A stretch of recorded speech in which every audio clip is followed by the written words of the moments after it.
এদিকে এসো, এদিকে এসো। সব সব সব- সব ঠিক আছে তো?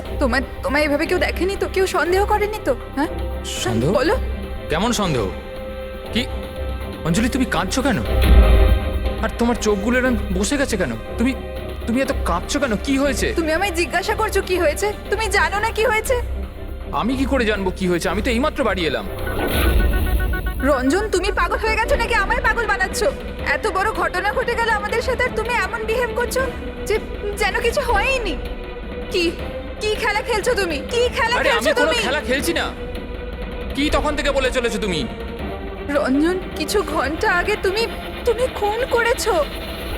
কি? ওই লাশটা টুকরো করে ওই টুকরোগুলোকে পুকুরে ফেলে দিয়েছো আর আর তুমি এমন বিহেভ করছো যেন কিছু হয়নি। মনে করো তুমি কেন এমন বিহেভ করছো? অঞ্জলি, তোমার কি হয়েছে? কিছু নেশা টেশা করেছো নাকি তুমি? হ্যাঁ, পাগলের মতো কথা বলছো। আরে কি খুন, কি মার্ডার, কি কি এক মিনিট, এসব? এক what is minute. Wrong with you? এক মিনিট, তোমার জামায় রক্ত, তোমার জামায় তো রক্ত আর আর আর মাথায়, তোমার মাথায় তো চোট লেগেছিল।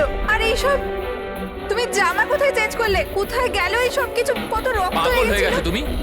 আজ সকালে এই জামাটা পরেই তো গিয়েছিলাম অফিসে। এখন টায়ার্ড হয়ে এত রাতে অফিস থেকে বাড়ি এসেছি, টেনশনে রয়েছে, তুমি উল্টোপাল্টা বলে যাচ্ছ, ইরিটেট করছো আমাকে।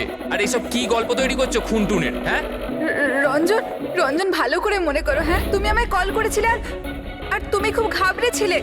রঞ্জন, তুমি তুমি তুমি কাঁদছো কেন? সব ঠিক আছে তো? তখনই তুমি নিচে আসতে বলে আর সাথে টুল বক্স আর পরিষ্কার করার কাপড়ও নিয়ে যেতে বলেছিলে। অঞ্জলি। রঞ্জন, এটা কি করে হলো? এত রক্ত, এই চোট, আর আর তুমি এই সব জিনিস কেন আমাকে আনতে বললে? অফিস থেকে গাড়ি করে বাড়ি আসছিলাম তো রাস্তায় একটা মেয়ে আমার থেকে লিফট চাইলো। আমি ওর সাহায্য করতে গেলাম তো আমার উপর হামলা করে দিল, আমার উপর। আর আর আমি নিজেকে বাঁচানোর জন্য আমি ওর খুন করে দিয়েছি। অঞ্জলি, আমাদের এই লাশটাকে কোথাও একটা লুকাতেই হবে। ওই লাশটা আমরা শহরের বাইরে একটা পুকুরের কাছে নিয়ে গেলাম।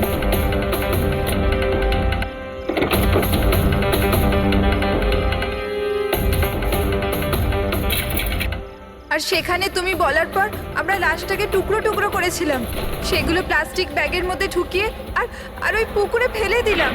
আর তারপরে তুমি আমার বাড়িতে ড্রপ করে দিলে আর তুমি বলেছিলে যে তুমি একটু পরেই বাড়ি চলে আসবে। তুমি আমায় এটা বলতে চাইছো যে যাকে আমি চিনতামই না আমি তার খুন করে দিয়েছি? হয় তুমি স্বপ্ন দেখছো, নয়তো তোমার মাথায় কিছু একটা চলছে, সেটা আমি জানি না। আর যদি তোমার কথা একটু সত্যতা থাকে, can you prove it? I will.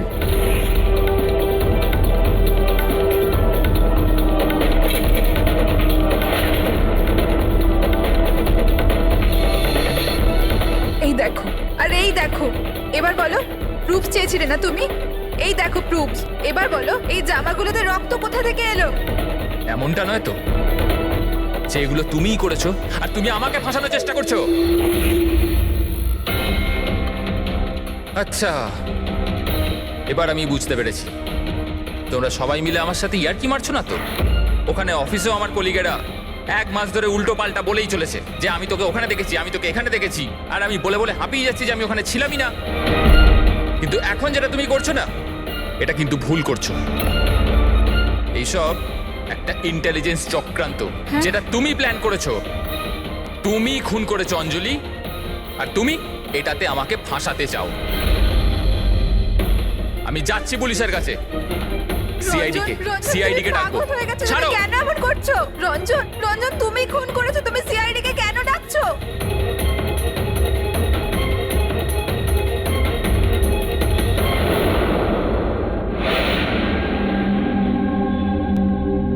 তার মানে আপনি বলতে চাইছেন যে আপনি আপনার স্বামী মানে এনার সাথে মিলে একটা মেয়ের লাশ এই শহরের বাইরে মানে একটা লেকে ফেলেছেন? হ্যাঁ স্যার, আমি এটাই বলছি। আর এই সব কিছু আমি ওর বলাতেই করেছি। কিন্তু আপনার স্বামী তো বলছেন ইনি কিছু জানেনই না। ইনফ্যাক্ট উনি আমাদের এখানে ডেকেছেন। স্যার, এই মহিলা সব উল্টোপাল্টা বলছে। আমাকে ফাঁসানোর চক্রান্ত হচ্ছে আর এও তাতে জড়িত। উল্টোপাল্টা আমি নয়, উল্টোপাল্টা এ বলছে। প্রথমে নিজের দোষ ঢাকার জন্য আমাকে দিয়ে এই সব কিছু করিয়েছে, আর এখন এখন নিজেই না বলছে। স্যার, আমি আপনাকে সত্যি কথা বলছি। আমি বলেছিলাম না যে আমার হ্যাঁ, ওই একই রকম দেখতে লোকের কথা। যে আপনার বন্ধু অ্যালেক্সরা আপনার মতো দেখতে লোকের সঙ্গে দেখা করছে, কিন্তু এটা মনে হচ্ছে না যে আপনার এই গল্পটা সত্যি কম আর কাল্পনিক বেশি লাগছে। স্যার এই লোকটা আপনাদের মিথ্যে বলছে, আমি সত্যি বলছি। ইনফ্যাক্ট আপনারা তো জানেনও না যে কি হয়েছিল। এমন কি হয়েছে? স্যার রঞ্জন আমাকে টুল বক্স আর একটা কাপড় নিয়ে নিচে পার্কিং এ ডেকেছিল, আর ওখানেও আমাকে বললো যে ও একটা মেয়েকে খুন করে ফেলেছে। সেখানে আমরা লাশের টুকরো করে জলে ফেলে দিয়েছিলাম। স্যার প্লিজ আমায় বিশ্বাস করুন স্যার, একই রকম দেখতে একটা লোক এরকম করছে, আর না হলে সবাই মিলে চক্রান্ত করছে যেটাতে আমাকে ফাঁসানো হচ্ছে। এক মিনিট, এক সময়ের জন্য চুপ থাকুন, আর আপনি আপনার গাড়ির চাবিটা দিন এক্ষুনি, এই মুহূর্তে। আর এখান থেকে লিখে যাব। একবার এই এভিডেন্সগুলো ফরেন্সিক ল্যাবে যাক, তাহলেই আমরা জেনে যাব যে আপনাদের দুজনের মধ্যে কে সত্যি বলছে আর কে মিথ্যে বলছে।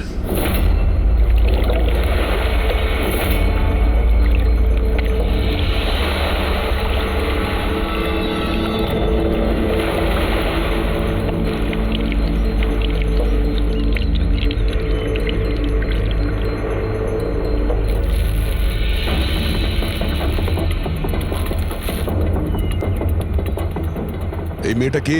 স্যার আমি কি জানি, আপনি আমাকে কেন জিজ্ঞেস করছেন? যা কিছু জানার এর থেকে জানুন না।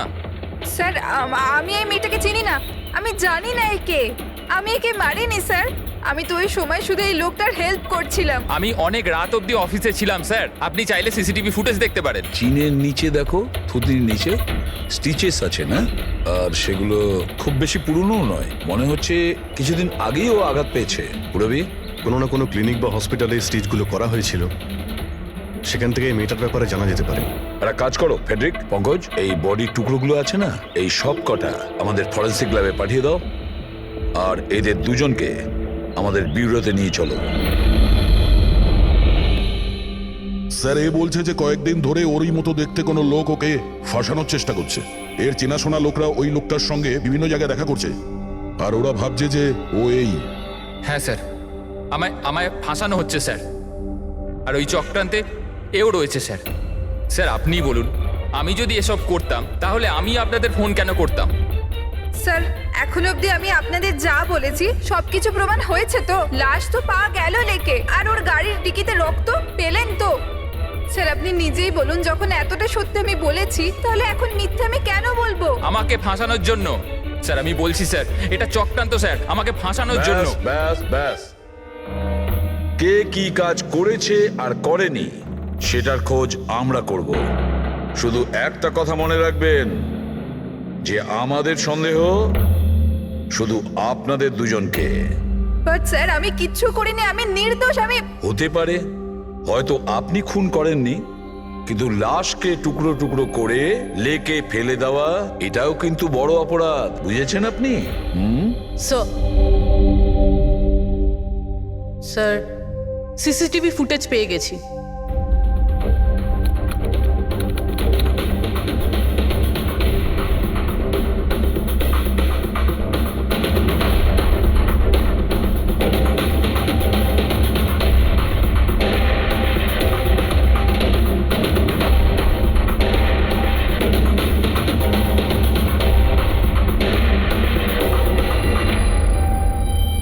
এ তো খালি।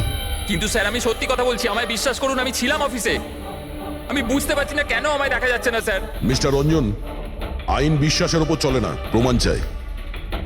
আপনার অফিসের যে ফুটেজ সেটা সবার সামনে, আপনি ওখানে নেই, তার মানে এটাই হচ্ছে যে আপনার মিসেস যেটা বলছে সেটাই সত্যি।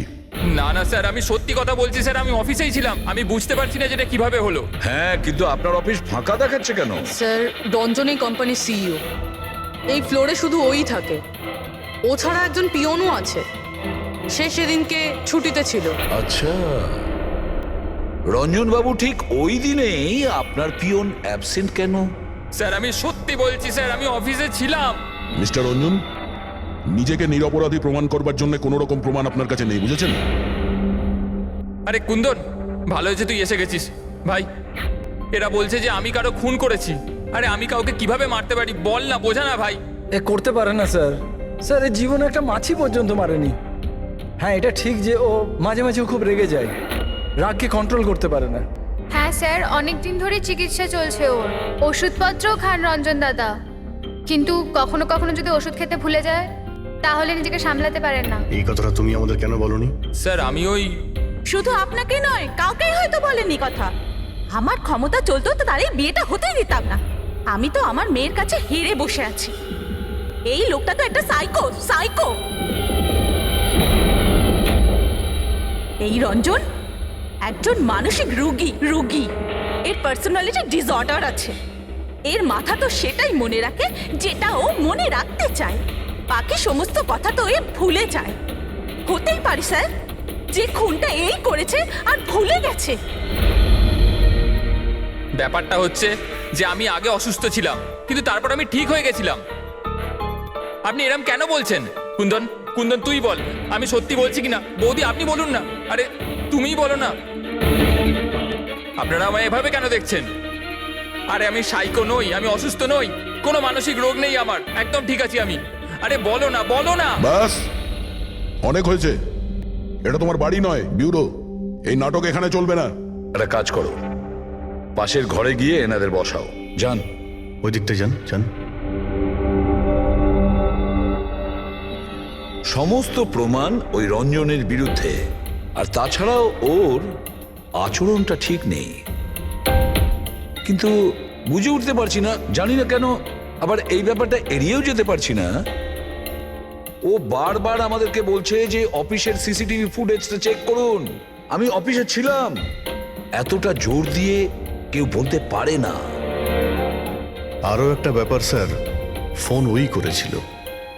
কোনো খুনি এরকম কেন করবে? আর স্যার ওই ডিসোসিয়েটিভ পার্সোনালিটি ডিসঅর্ডার, হয়তো খুনটা করেছে আর তারপর ভুলে গেছে। এই রোগটাতে এরকমই হয় স্যার। হতে পারে, এটা হতেই পারে। একটা কাজ করি আমরা, এই যে সিসিটিভি ফুটেজ আছে না, এটাকে ল্যাবে পাঠাই, চেক করিয়ে দেখি এই ফুটেজটা কেউ কোনোভাবে এডিট করে চেঞ্জ করেছে কিনা। আর স্যার ওই একই রকম দেখতে ব্যাপারটা। ও এটা বলছে যে ওর বন্ধুরা ওর মতো দেখতে লোকটাকে দেখেছে, আর ওই লোকটা ওর বন্ধুগুলোকে চিনতেও পারেনি। চলো ওর বন্ধুদের সাথে কথা বলি, জিজ্ঞাসাবাদ করি, জেরা করি, তারপর দেখি ওদের কথায় কতটা সত্যি আছে। স্যার হতে পারে এই চৈতালি আর কুন্দন রঞ্জনের শুভাকাঙ্ক্ষী হওয়ার চেষ্টা করছে, হয়তো তা নয়। আর এদিকে শায়লা, উনি তো চানই এই দোষটা রঞ্জনের ওপর আসুক, যাতে ওনার মেয়েকে আর এই বিয়েটা করতে না হয়। স্যার স্যার যে মেয়েটা মারা গেছে ওর ফটো হসপিটালের ক্লিনিকে পাঠিয়ে দিয়েছি।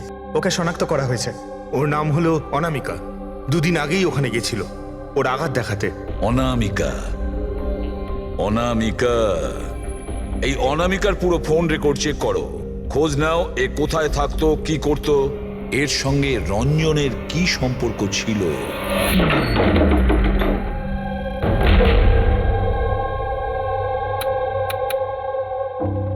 স্যার অনামিকা হসপিটালে এই অ্যাড্রেসটাই দিয়েছিল। এবার কি করি? দেখা যাক, কোনো প্রমাণ নিশ্চয়ই পাবো। একটু আশেপাশে দেখো কোনো প্রতিবেশী আছে কিনা।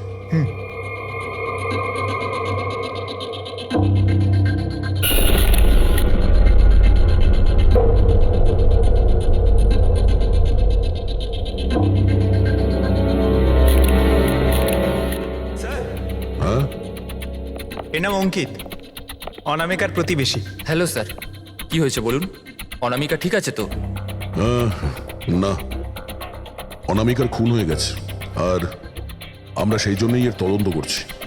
আপনি ওর ব্যাপারে কিছু বলতে পারেন যার সাহায্যে আমরা খুনি পর্যন্ত পৌঁছতে পারি? না স্যার, আমি ওর ব্যাপারে বেশি কিছু তো জানি না।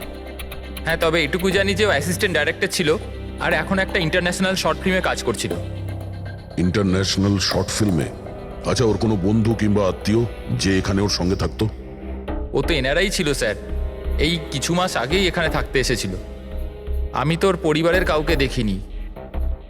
হ্যাঁ, ওর একটা বয়ফ্রেন্ড ছিল যার সাথে ও ঘন্টার পর ঘন্টা ফোনে কথা বলতো। ও ফোনে যার সঙ্গে কথা বলতো ও যে ওর বয়ফ্রেন্ড ছিল, এটা আপনি কি করে জানলেন? স্যার আসলে আমি ওর কথাগুলো শুনেছিলাম। ও ব্যালকনিতে দাঁড়িয়ে ওর সাথে খুব জোরে জোরে কথা বলতো অনেকক্ষণ। আর ওদের কথা শুনে মনে হতো স্যার ওর বয়ফ্রেন্ড ভালো লোক নয়। ঝগড়া হতো খুব দুজনের, কথা শুনে মনে হতো নিজেদের মধ্যে মারপিটও করে। ইনফ্যাক্ট এই দুদিন আগেই ওরা নিজেদের মধ্যে মারপিট করেছে। ওর মুখেতে সেলাইও পড়েছিল আর ওর চোখেও আঘাত লেগেছিল স্যার। আপনি দেখেছেন ওর বয়ফ্রেন্ডকে? আমি স্যার ওকে কখনো দেখিনি, কিন্তু ওর নামটা জানি স্যার। আচ্ছা, কি নাম কি ওর? রঞ্জন। রঞ্জন?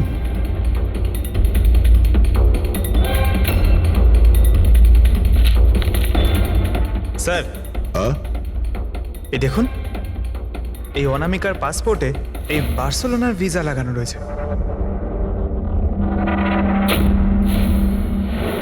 বার্সেলোনা? এ কি স্পেনে যেতে চাইছিল নাকি? স্যার অনামিকা স্পেন থেকেই এসেছিল স্যার, আমি ওদের কথা শুনেছিলাম। স্যার ও বিরক্ত হয়ে গেছিল রঞ্জনের জন্য, সারা জীবনের জন্য স্পেন ফিরে যেতে চাইছিল। স্যার, আমার মনে হয় ওর খুন রঞ্জনই করেছে।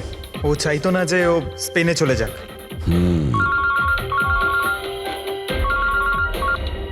হ্যালো, স্যার অনামিকার ফোন রেকর্ডস পাওয়া গেছে। একটা নাম্বারে যেটাতে ও সবচেয়ে বেশি কথা বলতো সেটা রঞ্জনের কোম্পানির নামে রেজিস্টার্ড আছে। ও রঞ্জন, একটা কাজ করো, অনামিকার ফোনের শেষ লোকেশনটা কোথায় ছিল সেটা বার করো। অনামিকা কাল রাত্রেই আপনার হোটেলে ছিল? I am not sure sir, ছিল না? আমার তো মনে হয় না। ঠিক আছে, আমাদের আপনার হোটেলের সিসিটিভি ফুটেজটা চেক করতে হবে। Sure sir.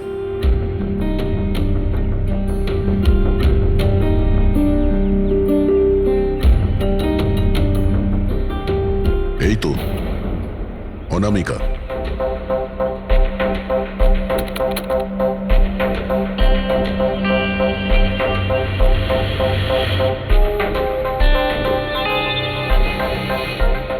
এটা কি ব্যাপার? ও ভেতরে গেল একটা হ্যান্ডব্যাগ নিয়ে, আর বাইরে এলো একটা লাগেজ নিয়ে। আর সঙ্গে এই ছেলেটাকে? স্যার ও তো আমাদের বেল বয়। ওয়েল বয় কোথায় আছে এখন? কাল রাত্রে তুমি যখন ওই মেয়েটার লাগেজ নিয়ে বাইরে যাচ্ছিলে তখন ওর জন্য কেউ অপেক্ষা করছিল বাইরে? হ্যাঁ স্যার, একজন লোক তো ছিল, ওর জন্য ওয়েট করছিল। কে ছিল? লম্বা রোগা করে একজন ছিল। লম্বা রোগা করে? এ ছিল ওই লোকটা? স্যার মনে হচ্ছে তো এরকমই ছিল। দেখে তাই মনে হচ্ছিল মানে? স্যার ও দূরে দাঁড়িয়ে ছিল, তাই আমি ঠিকমতো দেখতে পাইনি। ও, তার মানে এই রঞ্জন, ও আমাদের মিথ্যে কথা বলেছে। ও অনামিকাকে আগে থেকেই চিনতো, আর শেষবার অনামিকা ওর সাথেই ছিল। রঞ্জন বলছে যে আপনারা ওকে আলাদা আলাদা জায়গাতে দেখেছিলেন, কিন্তু ও বলছে ও ওখানে ছিলই না। ব্যাপারটা কি বলুন তো? স্যার আমি একদিন কফি শপে কফি খাচ্ছিলাম, আমি দেখলাম যে রঞ্জন বাইরে কারোর সাথে কথা বলছে। রঞ্জন, রঞ্জন, এই রঞ্জন! স্যার আমি যখন ওকে ডাকলাম ও জানি না কেন আমার কথা না শুনে অন্যদিকে চলে গেল। রঞ্জন! কিন্তু স্যার যখন আমি এই ব্যাপারে ওর সঙ্গে কথা বললাম তখন ও বললো যে ওখানে ছিলই না। আমি জানি না ও কেন মিথ্যে কথা বললো। আর লীলা দেবী, ওকে আপনি কোথায় দেখেছিলেন? কান্দিওয়ালাতে একটা জুয়েলারি শপে। ওর সঙ্গে একটা মেয়েও ছিল। রঞ্জন, রঞ্জন! আচ্ছা, এই মেয়েটা ছিল কি? হ্যাঁ স্যার, এই মেয়েটাই ছিল। কিন্তু যখন ওর সঙ্গে আমি ফোনে কথা বললাম, বলতে শুরু করলো আমি তো ওখানে ছিলামই না। আর তোমার সঙ্গে কি এটাই ঘটেছে? হ্যাঁ স্যার, ও বাজারেতে আমার সামনে দিয়ে যাচ্ছিল, আমি ওকে হাত দেখালাম, হাই বললাম, মদন রে, কিন্তু ও সরাসরি আমায় ইগনোর করলো, অটোতে বসে চলে গেল। এদিকে দেখ ভাই, আমি রঞ্জন, রঞ্জন! ঠিক আছে, thank you very much. Sir এদের কথা শুনে মনে হচ্ছে রঞ্জন ইচ্ছে করে ওদের সামনে এসেছিল আর এরকম বিহেভিয়ার করেছে। কিন্তু অভিজিৎ, কি কারণ হতে পারে? এরকম ব্যবহার কেন রঞ্জন করেছিল? না না না না, কিছু না কিছু গোলমাল তো নিশ্চয়ই আছে অভিজিৎ।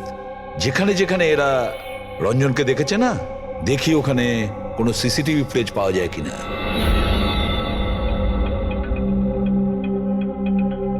স্যার এখানে দেখুন। হ্যাঁ সালুকে বস, কি পেলে? এই অস্ত্রের ওপর আর কাপড়ে যে রক্ত পাওয়া গেছে সেটা অনামিকারই। মনে হচ্ছে অঞ্জলি সত্যি বলেছে। এটার ব্যবহার অনামিকাকে খুন করার জন্য আরো লাশটাকে লুকানোর জন্য করা হয়েছে। আচ্ছা, রঞ্জনের বিরুদ্ধে কোনো প্রমাণ? হ্যাঁ স্যার, রঞ্জনের ফিঙ্গারপ্রিন্টস পাওয়া গেছে। একটা তো এই টুল বক্সে, আর দ্বিতীয়টা গাড়ির ডিক্কিতে, যেখানে অনামিকার রক্তও পাওয়া গিয়েছিল। তার মানে রঞ্জন অঞ্জলির সঙ্গে ছিল। এটা তো খুব সহজ সরল প্রমাণ। অঞ্জলির সত্যি কথা বলা আর রঞ্জনকে খুনি প্রমাণ করা। কিন্তু বস, আরো অনেক কিছু পাওয়া গেছে। কি? স্যার, আমরা একটা বিশেষ ধরনের পলিমার আর সিলিকনের ট্রেসেসও পেয়েছি, যেটা সাধারণত অদ্ভুত ব্যাপার। সিলিকন আর পলিমার, এটা তো সত্যিই অদ্ভুত ব্যাপার। আরো একটা বিশেষ কথা দেখাচ্ছি, এসো। এই কেমিক্যাল, বস, এই বিশেষ কেমিক্যালটা আমরা সব জায়গায় পেয়েছি। কাপড়ে, টুল বক্সে, অস্ত্রের উপর, সব জায়গায়। আর এটা ছাড়া এই দেখো, এই কিছু সায়ানাইড, কিছুটা ক্লোরাইড, এইসব কেমিক্যাল। সবচেয়ে বড় কথা হচ্ছে, এই যতগুলো কেমিক্যাল আছে এই সিচুয়েশনে এখানে এগুলো থাকাই উচিত নয়। রঞ্জন, এই রঞ্জনের স্বাধীন থাকা চলবে না। রঞ্জনের একা থাকা খুবই বিপজ্জনক। অনামিকার প্রতিবেশীরা বলছে যে তুমি অনামিকার বয়ফ্রেন্ড। না স্যার, কিন্তু তুমি ওকে অনেক মারধরও করতে। না না, এটা একদম মিথ্যে স্যার, ভুল কথা এগুলো। লোকে আমার নামে বিভিন্ন কথা বলে বেড়ায়, কিন্তু সত্যিটা তো হলো যে আমি কোনো অনামিকাকে চিনি না। আচ্ছা, এই তোমার ক্রেডিট কার্ডের বিলস, এগুলো তো চেনো না? এই দেখো, এই অনামিকার বার্সেলোনার ফ্লাইটের টিকিট তোমার ক্রেডিট কার্ড থেকে কেনা হয়েছে। আর ও যে নাম্বারটায় ঘন্টার পর ঘন্টা কথা বলতো সেটা তোমার কোম্পানির নামে রেজিস্টার করা আছে। আর সব থেকে বড় কথা, তোমার গাড়ির ডিকিতে অনামিকার রক্তের ছাপ পাওয়া গেছে। আর তুমি কি মনে করছো যে আমরা ওর কথা শুনে তোমার উপর দোষ চাপাচ্ছি? এই সমস্ত প্রমাণই যথেষ্ট এটা প্রমাণ করার জন্য যে তুমি অনামিকাকে খুন করেছো। না স্যার, আমি কারোর খুনটুন করিনি। আর স্যার, এই ক্রেডিট কার্ড, স্যার আমার কাছে তো অনেক ক্রেডিট কার্ড আছে স্যার। আর স্যার, আমি আজ অব্দি আমার ক্রেডিট কার্ড দিয়ে কখনো বার্সেলোনার টিকিট বুক করিনি। তাহলে উল্টোপাল্টা কথা বলা বন্ধ করো রঞ্জন। অনামিকা তোমার গার্লফ্রেন্ড ছিল আর তোমার জন্য বিপদ হয়ে দাঁড়িয়েছিল, আর ওর হাত থেকে মুক্তি পাওয়ার জন্য তুমি ওকে খুন করে দিলে। আর শুধু খুন করলে না, তার সাথে আমাকেও ফাঁসিয়ে দিলে। না, আমি এরম করিনি অঞ্জলি, আমার কথাটা বোঝার চেষ্টা করো তুমি। বৌদি, মানছি যে সমস্ত প্রমাণ এটাই ইঙ্গিত করছে যে রঞ্জনী খুনটা করেছে, কিন্তু কিছু প্রমাণিত হয়নি এখনো। আপনারা প্লিজ আমাদের কাজ করতে দিন। দেখো রঞ্জন, তোমার নির্দোষ হওয়ার কোনো প্রমাণ তোমার কাছে নেই। আর খুনের সময় তুমি কোথায় ছিলে এর কোনো সাক্ষীও নেই। আর তোমার ওই অফিসে সিসিটিভি ক্যামেরা ফুটেজ, ওর মধ্যে তুমি উধাও। অনামিকার হোটেলের বাইরে তোমার গাড়ির দাঁড়িয়ে থাকা, তোমার গাড়ির ডিকিতে অনামিকার রক্ত পাওয়া, ফোন রেকর্ড, ক্রেডিট কার্ড বিলস, তোমার বাঁচার আর কোনো রাস্তা নেই। এই একই রকম দেখতে অ্যাঙ্গেলটা একবার পরিষ্কার হয়ে যাক, তারপর তোমাকে অ্যারেস্ট না করার কোনো কারণ আমাদের কাছে থাকবে না। ততক্ষণের জন্য তুমি এখানে নিজের বাড়িতেই নজরবন্দি থাকবে, ফ্রেডির তত্ত্বাবধানে। আর আপনারা তদন্ত শেষ না হওয়া পর্যন্ত আপনাদের মধ্যে কেউ এখান থেকে যাবেন না। ফ্রেডি, নজর রেখো। Sir, sir please sir, sir আমার কথাটা বোঝার চেষ্টা করুন, আমি কিচ্ছু করিনি। পূরবী, তুমি কি বলছো তুমি খেয়াল করেছো? হ্যাঁ স্যার, স্যার ইমেজ ফরেন্সিক এক্সপার্টরা কনফার্ম করেছেন এই রঞ্জনের ফুটেজের সাথে এডিট করা হয়েছে। এই ফুটেজটায় কিছু আউট অফ ফোকাস ব্যাপার আছে, যেটা থেকে এটা প্রুফ হয় যে এখানে কেউ একজন ছিল, যেটাকে খুবই ভালোভাবে ডিলিট করা হয়েছে। অন্য আর কেউ নয়, ও রঞ্জনী হবে। তার মানে ওর এই একই রকম দেখতে গল্পটা সত্যি। অনামিকার খুনের সময় ও অফিসেই ছিল। তাহলে ওর খুন কি করে করবে? একটাই লোক একই সময়ে দু জায়গায় কি করে হতে পারে? স্যার, স্যার সেই সব সিসিটিভি ফুটেজ পেয়ে গেছি যেখানে রঞ্জনের বন্ধুরা রঞ্জনকে দেখেছিল। কফি শপ, জুয়েলারি শপ আর মার্কেটে। দরজা খোলো, বাইরে বেরোতে দাও। আরে কেন আমাকে আটকে রেখেছো? খোলো, আমি বলছি খুলে দাও। এটা কি হচ্ছে? ওর আবার আগের মতো অবস্থায় নেই তো? খোলো। সে কি? তাহলে তো ওনাকে কাবুতে আনার নিশ্চয়ই কোনো উপায় থাকবে। শুধু একটাই ওষুধ আছে, ঘুমের ইনজেকশন। খোলো, আমি বলছি দরজাটা খোলো। আরে এইভাবে কেউ কাউকে আটকে রাখে নাকি? আমার তো খুব ভয় লাগছে। আমি দরজা ভেঙে মাথা দেবো। খারাপ হয়ে গেলে আবার কিছু করে নেবে না তো? সব এক একটা রত্ন এখানে, দরজাটা খোলো। আমি দেখছি। আরে কেন আটকে রেখেছো আমায়?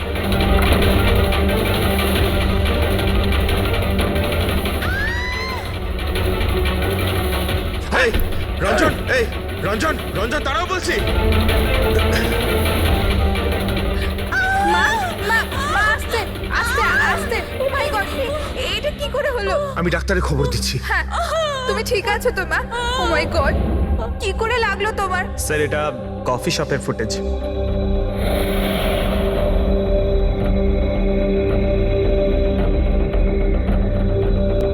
স্যার এবার জুয়েলারি শপ।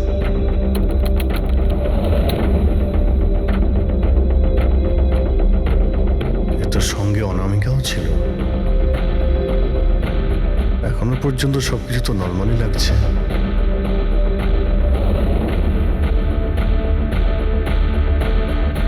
স্যার এবার মার্কেট প্লেস।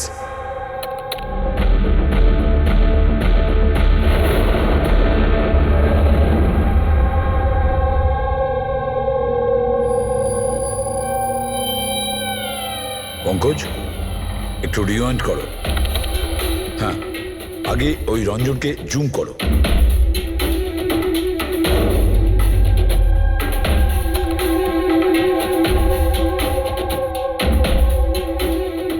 এই দেখো, এর হাঁটা চলা একটু আলাদা। ও অন্য ধরনের জুতো পরে রয়েছে।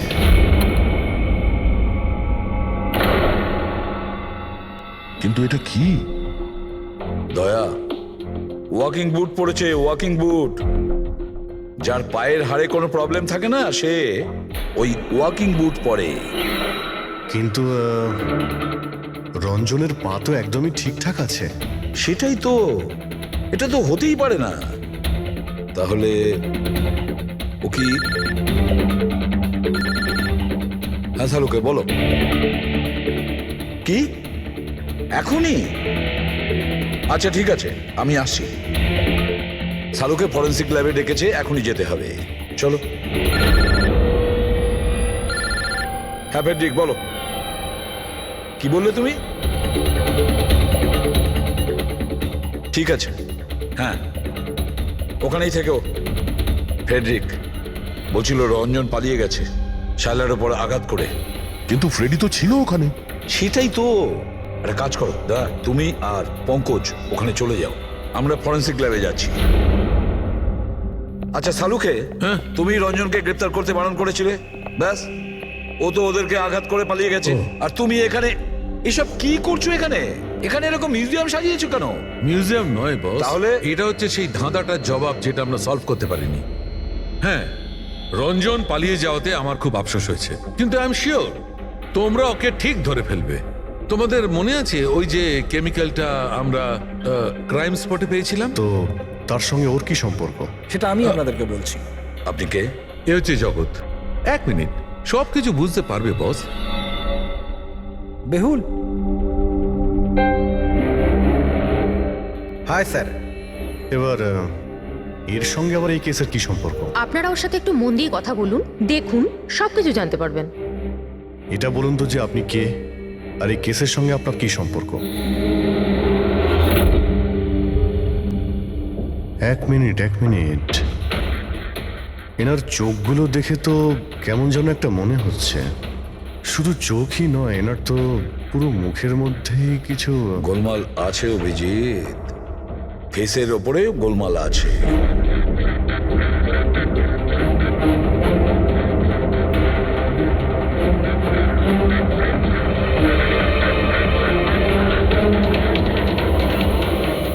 ও আরে থ্যাংক ইউ বেহুল। এটা কি? আমি বলছি বস, ওই কেমিক্যালস যেটা ক্রাইম স্পটে পাওয়া গেছিল, আসলে ওই কেমিক্যালটা এই ধরনের মাস্ক আর নকল রক্ত তৈরি করতে কাজে লাগে। বিশেষ করে এই সিলিকন মাস্ক, যেটা ওই সিনেমাতে ব্যবহার হয়। সব থেকে বড় ব্যাপার হচ্ছে এর মধ্যে চোখের পাতা থাকে না, আর চোখের জন্য এখানে গর্ত একটা থাকে আসল মুখের মতো, যাতে যে এটা পড়বে তার আসল চোখটা এই গর্ত থেকে বেরিয়ে এসে যাতেও দেখতে পায়। আর স্যার, এটাকে বানানো কিন্তু অত সহজ নয়। হাই কোয়ালিটির সিলিকন আর পারদর্শী লোকই এটা বানাতে পারে। লেটেস্ট টেকনিকের জন্য স্যার, এটা যে পড়বে তার যে মুখের ভাব, সেটাই মাস্কে ফুটে উঠবে। এর থেকে তো একটা কথা পরিষ্কার অভিজিৎ, কেউ রঞ্জনের মতো দেখতে হুবহু একটা মুখোশ বানিয়েছে, একটা মাস্ক বানিয়েছে। রঞ্জনের মতো হাইটের কেউ ওরই মুখের মতো কোনো মাস্ক বানিয়েছিল আর লোকেদের বোকা বানাচ্ছিল। হ্যাঁ, আর সেই জন্যই সবাইকেও দূর থেকে দেখা দিয়েছিল, কারণ যদি কাছে আসতো তাহলে সবাই বুঝে যেত ও কোনো মাস্ক পরে আছে। আর স্যার অঞ্জলি, ও তোর সাথেই ছিল, ওর সাথে কথাও হয়েছে, ওর সাথে লাশটা লুকোনোর চেষ্টা করেছে। ওর মুখে রক্তও লেগেছিল, আর ওখানে লাশগুলোকে কাটছিল আর লুকিয়ে রাখার চেষ্টাও করেছিল, তাই হয়তো তাড়াহুড়োতে কোনো খেয়ালই করেনি। আর তাছাড়াও এই যে একই রকম দেখতে না, নিশ্চয়ই ওর পায়ের হাড়ে কোনো প্রবলেম ছিল, তাই ও ওয়াকিং বুট পরেছিল। আর এই মাস্ক তৈরি করাও এত সহজ নয়। স্যার, এই মাস্ক ফিল্ম প্রজেক্টেই কাজে লাগে। ও হ্যাঁ, তবে এটুকু জানি যে ও অ্যাসিস্ট্যান্ট ডাইরেক্টর ছিল আর এখন একটা ইন্টারন্যাশনাল শর্ট ফিল্মে কাজ করছিল। স্যার, দয়া বলছিল যে অনামিকা ও নাকি কোন ইন্টারন্যাশনাল শর্ট ফিল্মে কাজ করছিল। ওর পক্ষে এগুলো করা তো খুবই সহজ। তার মানে ও রঞ্জনের গার্লফ্রেন্ড ছিল না, ওকে নিজেরই খুনে ফাঁসানোর চেষ্টা করেছিল। সেই জন্যই ও বেলবয়কে গাড়ি অব্দি নিয়ে গিয়েছিল। স্যার নিজের প্রতিবেশীর সামনে রঞ্জনের সাথে ফোনে কথা বলার নাটক করেছিল। মানলাম অভিজিৎ, আমি মানলাম, কিন্তু কেউ নিজের মৃত্যুর ষড়যন্ত্র নিজে কেন করবে? মানে আমি বলতে চাইছি, অনামিকা তার নিজের মৃত্যু কেন নিজে ডেকে আনবে? না না না না, কিছু তো একটা গোলমাল আছেই। কেউ তো একজন আছে যে অনামিকাকে শিখণ্ডি খাড়া করেছে, আর সেই পুরো কেসটার মাস্টার মাইন্ড, বুঝেছো? আপনাদের মাথা খারাপ আছে? ফ্রেডি ইনজেকশন নেওয়ার জন্য ভেতরে গেছে আর তোমরা ওই লোকটাকে ছেড়ে দিলে। আমরা তোকে পালাতে দিইনি, আমরা কি দরজা খোলার কি দরকার ছিল? ওই লোকটা যে মানসিক অবস্থা নিয়ে এখান থেকে পালিয়ে গেছে, কে জানে কার সাথে কি করে দেবে। শায়লা দেবীর ওপর হামলা করেই দিয়েছে। স্যার, একটা কথা বুঝতে পারলাম না, ওরা তোমাদের দুজনের সামনে থেকে পালালো আর তোমরা ধরতে পারলে না ওদের? স্যার, আমরা খুব ভয় পেয়ে গেছিলাম, আর সব কিছু এত তাড়াতাড়ি হলো। স্যার, আমরা যদি মাঝখানে আসতাম তাহলে আমাদের উপরও তো হামলা করতে পারতো না স্যার। হ্যাঁ, যেমন ভাবে আন্টিকে হামলা করেছিল আমাদেরও করতে তাহলে। হ্যাঁ, এক মিনিট, শায়লা দেবীর ওপর হামলা? কিন্তু কিভাবে? ওর কাছে অস্ত্র কি করে এলো? এখানে তো কোনো অস্ত্র ছিল না, আমরা সমস্ত অস্ত্র সরিয়ে দিয়েছিলাম। হ্যাঁ স্যার, শুধু ঘরে কেন, কিচেনেও সবজি কাটার কোনো ছুরি পর্যন্ত নেই।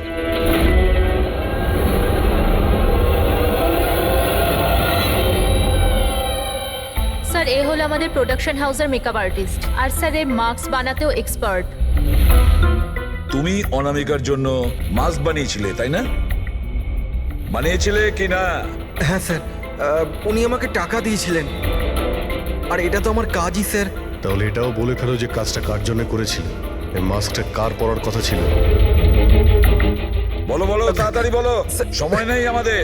আর হ্যাঁ, যার মুখের তুমি মাস্ক বানাও তার মাপ নেওয়ার দরকার আছে, ম্যাপিং করার দরকার আছে। হ্যাঁ স্যার। কার জন্য বানিয়েছিল ওই মাস্ক? কে ওই মাস্কটা পরতো? বলো তাড়াতাড়ি।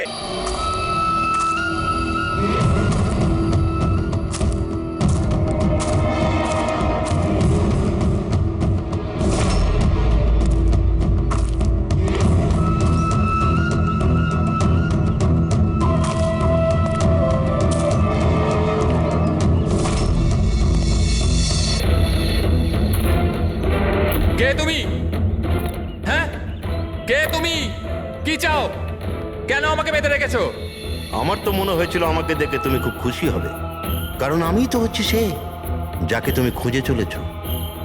তোমারই আর এক রূপ। রূপ?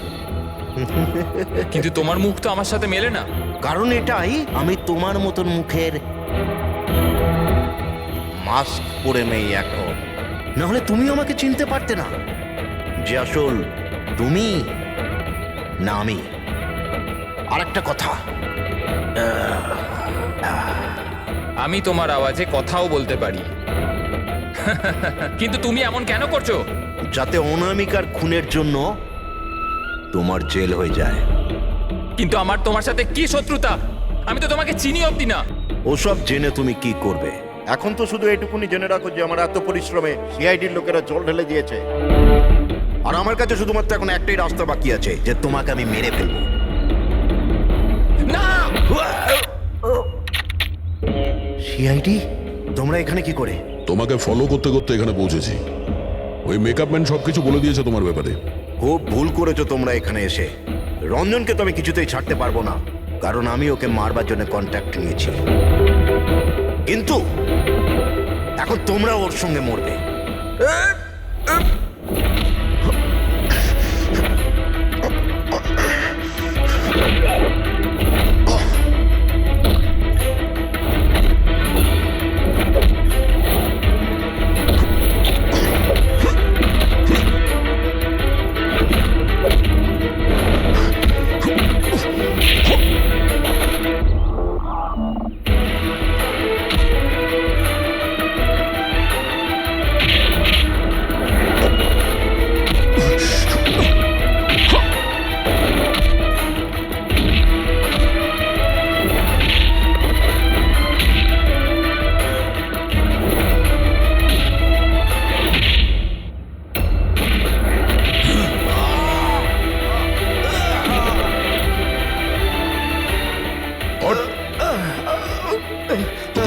কন্ট্রাক্ট দিয়েছিল? হ্যাঁ, কে দিয়েছিল? অনামিকা মারা যাওয়ার পরেও তোমাদের প্ল্যান চালু আছে। কে মাস্টার মাইন্ড? আমায় ক্ষমা করে দাও মা। তোমার মতের বিরুদ্ধে গিয়ে বিয়ে করে আমি অনেক বড় ভুল করে ফেলেছি। কখনো ভাবতেও পারেনি যে ও এইসব করতে পারে। রঞ্জন কোথায়? ওকে পেলেন না আপনারা? পাওয়া গেছে রঞ্জনকে। আপনারা সবাই এটা জেনে হয়তো অবাক হবেন যে রঞ্জন নির্দোষ। এটা আপনারা কি বলছেন? খুন রঞ্জনই করেছে? একদম না, রঞ্জন খুন করেনি। খুন করেছে আপনাদের মধ্যেই কেউ একজন। আমরা? কিন্তু আপনি তো জানেন যে এদের সবার উপস্থিতিতেই রঞ্জন আমাকে আঘাত করেছে। কি করে করলো? মানে কোন জিনিস দিয়ে আপনার উপরে আক্রমণ করেছিল? আমি বলেছিলাম না যে ও ছুরি দিয়ে আমাকে আঘাত করেছিল। কিন্তু ছুরি তো ছিল না ঘরে, আমরা সমস্ত অস্ত্র সরিয়ে দিয়েছিলাম আগে থেকেই। আপনার এই আঘাত ছুরি দিয়ে নয়, বরং নেইল ফাইল, নখ কাটার জন্য যেটা ব্যবহার করা হয়, আপনার এই আঘাত সেটা থেকে লেগেছে। মনে হচ্ছে উনি এখনো কনফিউজড। কোনো ব্যাপার নয়, ওনাকে আমরা সাহায্য করছি। ফ্রেডি,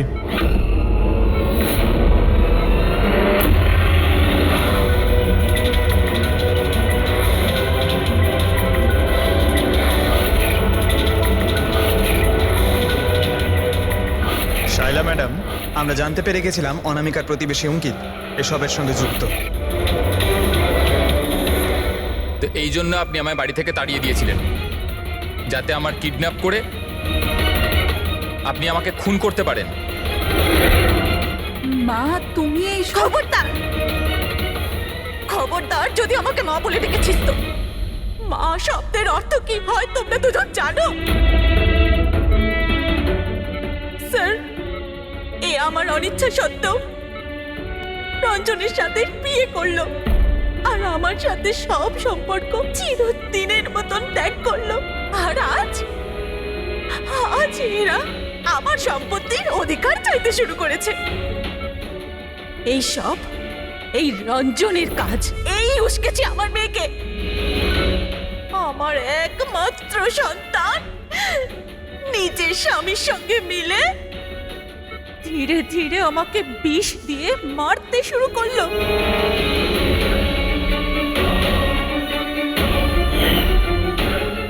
দুভোটা তাড়াতাড়ি করো অঞ্জলি, এটা নিয়ে গিয়ে মায়ের ঘরে রেখে দাও, যাও।